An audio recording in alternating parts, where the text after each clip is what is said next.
How does a person realize, wait, I think I have some alien being in me? It gets to causation. If your torment is because you got a bad conscience because of the fact that you've been doing a lot of bad things, well, that's probably not necessarily diabolic. So there's natural explanations that can be for it. For example, there's hypothyroidism. People can become depressed as a result of that. So there can be natural organic causes for that. But the other way that you would note is if there's no prior causation, but you just you feel afflicted. We'll get people who have been cursed and they said, yeah, I just set in one day and I was just depressed from that point on, or I was just angry all the time from that point on. I know someone that happened, a prominent person that happened. You have to look into the causation. Where did this come from? And as I mentioned, if it's diabolic obsession, it'll switch on and switch off. As an exorcist, we'll pray over people like that, and you see a very distinctive pattern in this.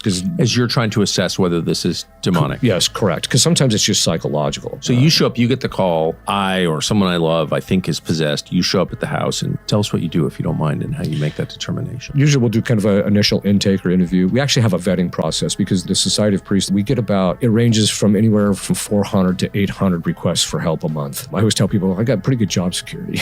Yeah. But usually the way it normally works is what they call the Roman model is you'll just sit down and you'll talk to the individual and talk. What you're trying to do is get a sense of what they're experiencing first, but then also the cause. What could have been the cause in relationship to this? Was there a psychological thing that happened to you? You were raped when you were a kid, or did your father abuse you, or what have you? You're looking for specific things in their past. You could explain it more on a psychological level. But then at a certain point, there's actually a set of prayers that will actually say over the person. And if it's psychological, you won't see much of a change. They might feel a little better when you pray over them, but that's just because of the social interaction and someone's actually listening to their problem, right? Whereas if it's diabolic obsession, all of a sudden, they'll feel this lifting and they feel like they're symptom-free. And they're like, wow, that was fantastic. I feel great. Diabolic obsession is by degree. And so what can happen is if it's really entrenched, that feel of freedom and lightness will only last for 4 or 5 hours at the most, maybe a day at the most, and then it'll set back in. And then you'll pray over them again, and then you see this. You kind of get this dolphining pattern. But they themselves have to fight their way out. We put them under a prayer regimen and a spiritual regimen to fight their way out. And then as you pray over them, it'll slowly lift, and then eventually they're freed. You'll see these distinctive patterns, whereas if it's psychological, it just will kind of flatline.